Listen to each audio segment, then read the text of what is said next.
All right, we are back. I'm pretty excited about this. I really loved the way that part one came out. It was well received by the public. We got some decent downloads, and people are checking out the coaching carousel. I don't even know what to call it. I'm calling it the manifesto. I'm calling it the phone book. I'm calling it the declassified Kennedy assassination documents. But what it is it's just 100 pages of info that the Wolf has meticulously thrown together in his spare time.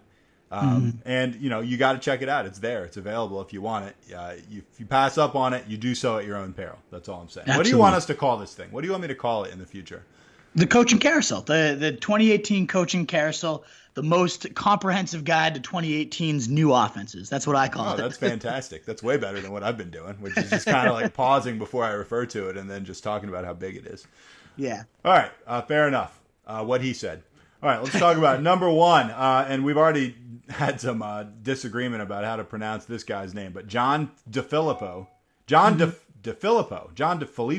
whatever you want to call him, he's working in Minnesota right now. His scheme, his philosophy, the move all over West Coast offense. I love that. Let's talk about it. Absolutely. So he, quote, says, I find myself being flexible to the guys that we have. He's one of those guys, again, talks about building around his players' strengths. Any coach will say that. But this guy really does it. I spend a lot of time on really getting to know what our players do well so we can put them in the best position to succeed. We'll never try to ask our players to do something they can't do well. That's number one. We saw that with Nick Foles when they kind of switched the offense to his strengths in the postseason as compared to what Carson Wentz brought to the table in the regular year, and both players still dominated. So we've seen that happen. He loves moving people all over the place. The things we keep are the same formations, but when we call the run game the same, we're going to move people all over the place. He learned it from Andy Reid, comes from that system, but he talks about creating the explosive pass gains, the explosive run gains, moving players all over the formation to different spots to put them in mismatches. And this guy's a red zone maestro. That's what I think he brings to the table most. He knows how to teach his players how to use their size to their advantage. We saw it with Jordan K. We've seen it with Gary Barnidge, Zach Ertz in his tight end position. We've seen it with wide receivers. He loves to help them use that big frame, how to use that to pinpoint the ball at its highest point. That's where he really dominates, is in the red zone. 10 seconds. We saw it with Foles, we saw it with Wentz, and how many passing touchdowns they were dominating with. So this guy just all around creates mismatches, moves his guys around, and peppers them with yards after the catch opportunities.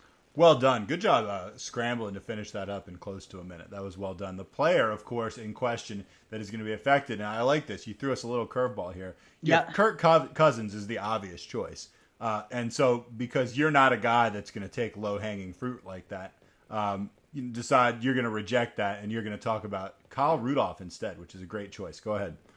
Yeah, absolutely, because Kirk Cousins is so obvious. I think he could approach 5,030 TDs in this offense with the chemistry. So let's take that one out and go with Kyle Rudolph. I think you look at his usage. I just mentioned Gary Barnidge. You got Zach Ertz, these tight ends that have dominated under DeFilippo, because this guy loves to preach using big bodies I just talked about, loves to move his guys around, move them in the slot, toss them out wide, do jump balls in the red zone. That's what he loves to do. And then you got Cousins' pass affinity for Jordan Reed and Vernon Davis inside the 20.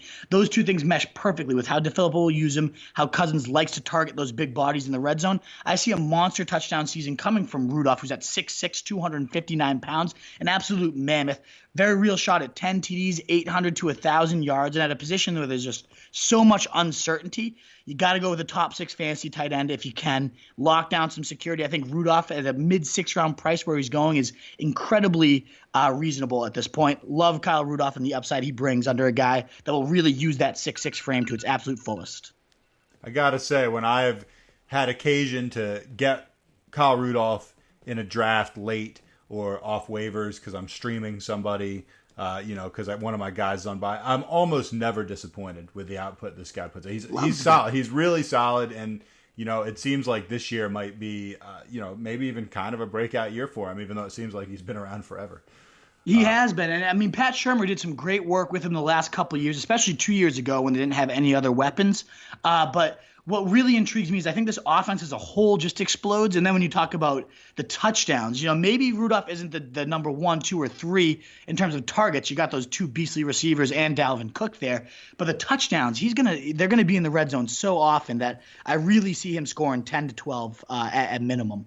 I think if he stays healthy, that's not crazy at all. I think I'd probably go more in the 8 to 10 instead of 10 to 12. splitting hairs, that's still a really good season for a tight end that's not named Gronk or Travis Kelce or whatever. I think the guy is a really solid play, and I think you could get him on the cheap, especially if you're in a league where guys are a little slow to jump for tight ends. I've seen him fall into like 9 and 10 even. Yeah, well, you got to grab him if you get a chance there. You got to. Maybe, yeah. I mean, he's going to have value later on anyway. Even if you already have a tight end, if you can grab this guy in the 10th round, you'd be nuts to pass on him, in my opinion. Mm-hmm. Let's talk number 2, Norv Turner, Carolina. Scheme and philosophy. This is the Air Coryell, which we're going to have explained to us in short order because probably a lot of you don't know what that means. It is simple yet relentless. I love the sound of that. Talk to us about the Air Coryell. Talk to us about what Norv Turner's bringing to the table in Carolina this year. Yeah, coined after the infamous Don Coryell's relentless vertical attack. It's predicated on stretching the defense to its limits in the passing game, and then you soften up the front seven with a play-action, bruising power run game where you just pound the rock, and then it opens up the screen game underneath too. So it's really all about going deep and then pounding the rock up front to soften up the defense. He loves his big, tall receivers. We saw Michael Irvin, Vincent Jackson, Josh Gordon, all over 6'2", 6'3", feast in this offensive system. But like I mentioned, loves to have a power running game as well, especially if it's a versatile workhorse that can both pound the gut but also rip off screens and finesse routes as well. This is this scheme that Ron Chudzinski came up with and said you run the football, you're physical as a running team, but then you take your shots with hard play action. It's okay to throw the ball downfield and see how things unfold. It's kind of just a simple, air it out, one-on-one, what happens, let's go for the big play. That's the essence of the Don Coryell. Chunks in the run game, chunks in the screen game, and then blow the top off the defense. There you go. Air Coryell. For those of you that were uninitiated, you've been initiated now. The player that's going to be affected, this one might be kind of obvious too, but I think it's really, really worth going into this because this is a guy that just a couple years ago was considered the number one quarterback in fantasy. And I mean, possibly we're looking at a real renaissance here. The Wolf and I actually took him as our quarterback in a high stakes league and thought we were getting an absolute steal. Boy, were we wrong. But yes, that was a couple years ago. So let's talk about Cam Newton. Yeah, he's got the cannon arm, the ability to buy time in the pocket. Two perfect things fit Norv Turner's system like a glove, being able to rope it down the field and let your receivers get open downfield by giving them extra time. Love all that, but what I actually love about Norv Turner, a lot of the quotes I've been reading, is he really simplifies the game. He doesn't make you think too hard. It doesn't make you call a million different audibles. He just kind of lets you go out and ball. And there's nobody that's more dangerous when they're having fun and just going out and balling than Cam Newton, especially when it's an offense that plays, again, to that arm cannon strength. He's got a bunch of deep weapons surrounding him now with DJ Moore drafted. You got Greg Olsen being able to streak down the sidelines. And then obviously you got Christian McCaffrey in the screen game. He's got tons of weapons around him. He's got an offense where he's not going to have to think. He's just going to be able to play. And they've already said, we're not going to, rein him in. He's going to be able to run. He's a mobile guy. That's what makes him special. And we're not going to just stop him. He's going to play the way he plays. That's what makes him dynamic, is what his offensive coaches say. So you got a guy that's going to let him run. You got a guy that's let him sling the rock, and you're going to make the offense as simple as possible. All great news for Cam Newton. Where do you like Cam right now this season? Like, where would you draft him? I know obviously a lot can change in the next month and a half. Right now, where is he on your quarterback board? That's what is tricky is, one, Turner's offense has not been dynamic for 5 straight seasons. It's been horrible. He's had nobody to work with, so I expect that to be more of a lack of talent, especially when he's getting guys that fit what he likes to do to a glove. But there is some risk there that just Turner's washed up and old and a retread hauler. So, I like Kirk Cousins a little bit better. We talked about DeFilippo. I'm a big believer in DeFilippo and Kirk Cousins, so I like him a little bit more. I have Breeze higher, and then I think I have Cam Newton kind of sliding in right at that QB7 spot with, of course, it's Cam Newton, the upside to be the number one scorer at the position, especially if he fits the system as well as I think he could. So he goes in that round like 7, 8 range, and if I was going to take a QB that early, I know I just talked about how I don't take quarterbacks till round 12, so I won't be. But if I was inclined to take a quarterback, I think Cam Newton makes a lot of sense in those middle rounds as a guy that could be a fantasy MVP come the end of the season. Yeah, I don't disagree with that. Coaching Carousel number 3, Mike McCoy in Arizona. His scheme, his philosophy, constantly changing. I think that actually sums it up pretty well. And he might have the pieces where that could be strangely effective, actually, just a constantly changing look. Talk to us about Mike McCoy. And again, like DeFilippo, like we got our guy Todd Haley. A lot of coaches say this, but like those two as well. I really think McCoy lives it. You talk about his time in Denver. His quote was, "Everything's about the players. Everything we do is meant to give them the best opportunity to succeed, but you never know that until you work with them." So he's finally getting out there and getting to work with them and starting to craft his offense around their strengths. But if you didn't believe that he actually does that, you got to look at McCoy and his Denver tenure. Peyton Manning leading the league in passing, second pass heaviest attack in the league that year. Came a year after Tim Tebow was the run heaviest league attack in the league, and then a balanced attack under Kyle Orton. So the guy really switched it up depending on who his quarterback was, what he had around him. And all the offenses did score their points and were effective. Obviously, last year in Denver, complete disaster. But his overall track record has been very solid. His offenses have always put up points, especially considering the talent they have. And Steve Wilks comes in, wants a run-heavy attack, is a defensive-minded guy. He's got the running back to help execute that. I expect to pound it heavy with David Johnson, pepper Larry Fitz. We're going to talk about Larry Fitz in a second, so I'll save that. And, yeah, the player being affected the most. And there are a couple to choose from. We're going to talk about Larry Fitz maybe after that minute's up. Maybe we'll chat about one or two of the other guys just kind of in passing before we go to our last guy. The player that you have pegged that is going to be affected the most dramatically by this is Larry Fitzgerald, who is – feels like he's in his 29th year in the league. Talk to us about Larry Fitzgerald. Absolutely. I think this offense kind of most parallels those Peyton Manning attacks, not on that level by any means. I'm not going to say Sam Bradford's Peyton Manning, but at this stage of his career, I think it's kind of similar in neither have the most arm strength, but they're very accurate guys that thrive at hitting their receivers in stride. That's what McCoy's offense is really thriving. You think about those bubble screens to Demaryius Thomas, those slants where he just would rip up yak after yak. That's what Larry Fitz is going to be called upon this year to do out of the slot, and he's going to dominate it. He's always been so good on those savvy, route running, using his body to kind of get away from guys and shield them. He's always had good tackle breaking power, great open field vision once he has the ball. So in this system that's predicated on short routes and yak, that fits Fitzgerald's skill set to a glove. Very reliable, obviously, the surest hands in the league. Plus, he's good at using his body in the red zone. He's a 6'3" guy with great body control, stays in shape, as good as any of them. I really think he could be in line for another 90 to 100 catches, 1,200-ish so yards. Again, like I said, Bradford and Rosen thrive, even if it's not Bradford, if it's Rosen, at hitting their receivers in stride. That's what this offense is all about. Fitzgerald could dominate. Yeah, I mean, he could get 90 or 100 catches again, as crazy as that is. How many years ago was it that we had that I'm not even saying us specifically, but that he was completely written off? I mean, I feel like he started being completely written off 4 years ago, something like that. Right. Well, there was a stretch. It was 3 years ago. So when Bruce Arians came, he moved him to the slot, and that's when Fitzgerald kind of had a renaissance and started. I think he has 3 straight years of 90 to 100 catches and 1,000 yards now. Before that, though, he had 3 years of kind of mediocre horseshit at best. So, that I think it was after 3 straight years, people were like, all right, age is finally caught up, even if he keeps good care of himself. Fitz has kind of hit that wall, and then he experienced that rebirth under Bruce Arians. And now people kind of let that old age, those bad 3 seasons, or I don't know what it is that lingers. It's not sexy. We talk about unsexy upside. Here's another guy that'll be featured in that episode. Nothing sexy about Larry Fitzgerald, but when you get 90 catches and 1,000 yards at the end of the year, you're going to be very, very happy with it. Yeah, you'll start to see the sex appeal. A guy, and this is mildly related to this, maybe even majorly related to this, just the more and more I kind of let things digest this year in the off season, the more I just love David Johnson. Yeah. And I was not always a huge David Johnson guy, but just the more I saw him play and the more I feel like people are sleeping on him a little bit. And I know he's still an extremely high overall pick, but I think possibly he's not even getting the respect he deserves. Very real threat to be the number 1 scorer in the league, I mean, I'm kind of like, maybe he's going to be the guy. Le'Veon Bell, David Johnson, I don't know. I mean, he's awesome. And don't sleep on him, folks. That's why I really like having a top 5 pick, because, I mean, you're getting Gurley, Bell, whichever one of the 3, David Johnson or Zeke, if you want any of those 4, or you're getting AB at a thin wide receiver position this year. I really love the top 5 picks. I think it's fantastic to get one of those. It's a huge advantage. If you had if you had the 6th pick, would you pick DeAndre Hopkins or would you pick one of those other RBs before you snagged him? Saquon Barkley, baby. You would take Barkley over DeAndre, without hesitation. Yeah, you wouldn't even really think about 7. It. Kamara's my 8, and then that's when it gets really tricky. I'd have to really think hard about that. Yeah. I really think I can see. I mean, you can definitely justify Hopkins over Barkley. It's definitely safer. You know what you're going to get with Hopkins.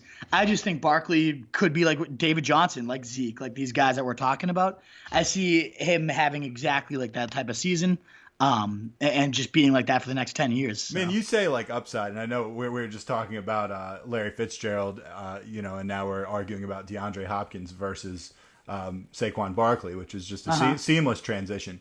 But DeAndre Hopkins, you're imagining, Saquon Barkley could be like, David Johnson was, 2 years ago or whatever. Can you imagine if DeAndre Hopkins has Deshaun Watson healthy throwing to him for a year? 16 touchdown pace last year. I mean, to me, the upside of that is possibly even greater than what you're. I mean, just the receptions. I don't know. We'll see. And that would be a tough. higher. 6-7 would be a very tough decision for me. Those are very tough guys to sort through. I think most people would go Hopkins, especially in PPR leagues. I'm just so high on Barkley. I think the reason they are linked too, you're like, how does the two things linked? If I take a guy like Barkley in round 1, a lot less certain than a guy like Hopkins, that's when I'll probably look for a Larry Fitz in round 4. Whereas if I have a Hopkins, that kind of gives me the flexibility to say, hey, maybe I go after Juju, a little bit less proven of a guy. All about balancing those things out. So they actually are kind of linked in that sense. Like if you take a Barkley, then Fitz is the perfect round 4 guy because you know what you're getting. Again, Hopkins gives you the flexibility to chase a little bit more upside there in round 4. So it is interesting. Balance your portfolio, people. Balance it out. People. Last but not least, coaching carousel, Matt LeFleur in Tennessee. His scheme and philosophy, merging the run and the pass games. I prefer the term exotic smash mouth, but we're going to settle for this for right now. That was Mike Mularkey, exotic smash. I know, but I mean, like, let's not change things. I mean, it was a great term that he coined, and I would like to keep it attached to this team if possible. But merging the run and pass games, I love it. Talk to us about that. Yeah, so when asked to describe the offense, LeFleur says, first of all starts with our run game, having plays that play off our run game. I think we're going to have a strong marriage between the run and pass game so that defenses will look, here comes another run, it's a play action and whatnot. So those two things really get married. We saw what happened with the Rams where he came from last year. And actually, just a little fun fact about LeFleur, only two coaches he's ever been under, Kyle Shanahan and then Sean McVay. So, I mean, maybe the two brightest minds in the NFL that he's learned from.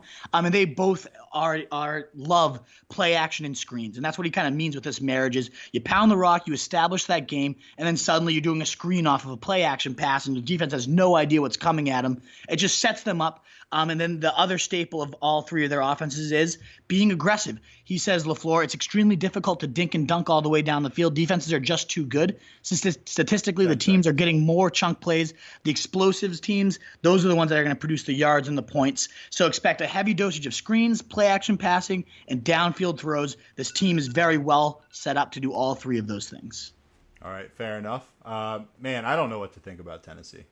I really don't. I'm scared to touch too many Tennessee players, but man, if I were going to jump in on one of them or two of them, here's a couple guys. These are the guys affected the most. Derrick Henry, Roto Street Journal favorite, is really an understatement. And Dion Lewis, who might just be throwing a monkey wrench into the whole works and causing us to be upset and just depressed in general for yet another year. Wolf, Derrick Henry, Dion Lewis, go.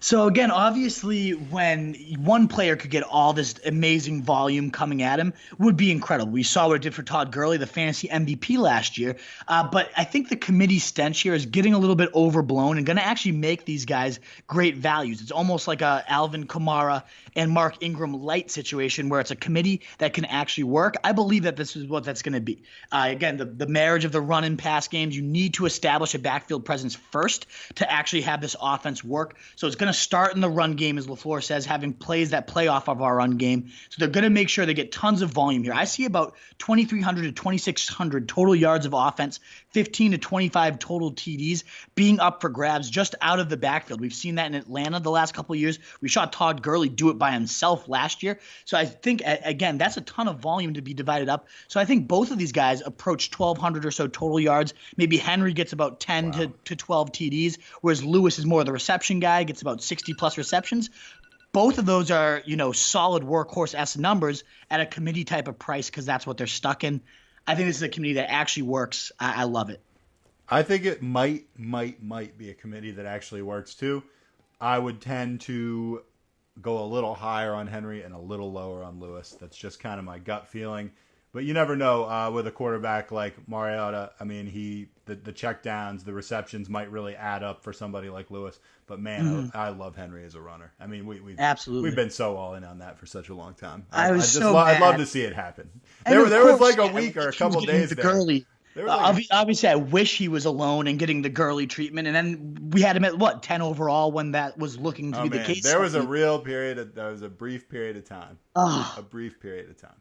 I woke up. I might even called out that morning and wrote an article because I was just so excited. And then it was robbed of us. But I think after that initial disappointment it's tough to move past. But if you can, you'll notice that there's suddenly good value here in Tennessee.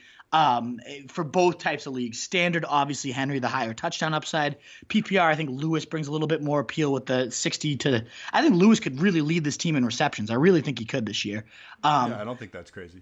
And there's some fun facts, too. If you check out rotostreetjournal.com/coaches for the whole guide, or if you just want any of these individual ones, I should have prefaced this at the beginning. You can just type in rotostreetjournal.com/Matt-LeFleur, and it'll bring you right to the Tennessee Titans preview. So any of these, rotostreetjournal.com/Norv-Turner will bring you right to his. So if you want to just see a specific coach in more detail, I definitely recommend seeing all of them. LeFleur in particular, I know we talked about the run game, but there's some very interesting stats about why this offense could really play into Mariota's strengths and make, again, we keep talking about all these late round quarterbacks, the QB 17 ranked right now. I mean, there's just, this episode alone could be a preview to why you need to wait on quarterbacks between the stock watch and these systems.